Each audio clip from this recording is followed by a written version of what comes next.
नेपालमा पहिलो पटक बैंकका डिपोजिटर्स नै शेयर होल्डर बन्ने भएका छन्। कर्णाली विकास बैंकका डिपोजिटर्सहरू अब शेयर होल्डर बन्ने सम्भावना देखिएको छ। बैंक अहिले सिभियर फाइनेन्शियल क्राइसिसमा छ। बैंकको टोटल डिपोजिट्स करिब 4.30 अर्ब रहेको छ, तर टोटल एसेट मात्र 3.65 अर्ब जति छ, जसले डिपोजिट र एसेट्स बीच करिब 25% को ग्याप देखाउँछ। यसकारण बैंकले सबै डिपोजिटर्सहरूलाई फुल रिपे गर्न सक्ने सिचुएसनमा छैन र यदि बैंक लिक्विडेट भयो भने डिपोजिटर्सहरूले आफ्नो डिपोजिटको केही पोर्सन गुमाउन सक्छन्। सेन्ट्रल बैंकको सुपरभाइजरी हेयरकट कन्सेप्ट अनुसार कम्पनीसँग भएको सबै एसेट बुक भ्यालुमा काउन्ट गर्न मिल्दैन। नन पर्फर्मिङ लोन्स र रिस्की इन्भेस्टमेन्टलाई डिडक्ट गरेर बाँकी एसेट मात्र काउन्ट गरिन्छ। त्यसैले भ्यालुएसन अझै कम हुन जान्छ। त्यसैले रेगुलेटर्सले लिक्विडेसन भन्दा रिभाइभलको बाटो रोजेका छन्। यो प्लान अनुसार डिपोजिटर्सको डिपोजिटलाई फिक्स्ड ₹100 पर शेयरमा कन्भर्ट गरिन्छ। यो अप्रोचलाई बेल इन मेकानिजम पनि भनिन्छ, जहाँ एक्सटर्नल फन्ड बिना इन्टरनल स्टेक होल्डर्सबाट बैंक रेस्क्यु हुन्छ।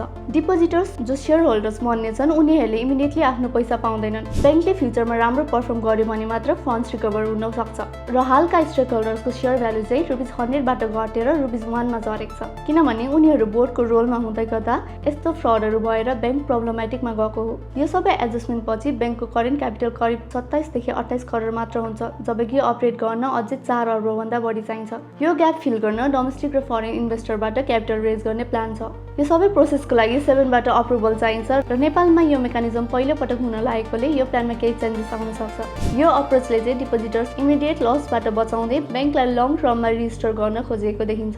तपाईहरुलाई यो प्लान कस्तो लाग्यो त? र टेक्निकल र फन्डामेन्टल एनालाइसिस कोर्स लिन चाहनेहरूको लागि मनी मित्रमा टेक्नो फन्डामेन्टल कोर्स पनि लन्च भएको छ, जुन दुवै कन्सेप्ट्सको कम्बाइन्ड कोर्स हो। यो कोर्स ट्रेडिङ र इन्भेस्टमेन्ट बुझ्न चाहनेहरूको लागि धेरै हेल्पफुल हुन सक्छ। साथै नयाँ वर्षको उपलक्ष्यमा मनी मित्रले स्पेशल अफर पनि ल्याएको छ, जसमा एपमा कुपन कोड 2083 युज गरेर सब्सक्रिप्सनमा 15% डिस्काउन्ट पाउन सक्नुहुन्छ। यो अफर अप्रिल 15 सम्म भ्यालिड रहने भएकाले छिटो युटिलाइज गर्नुहोला।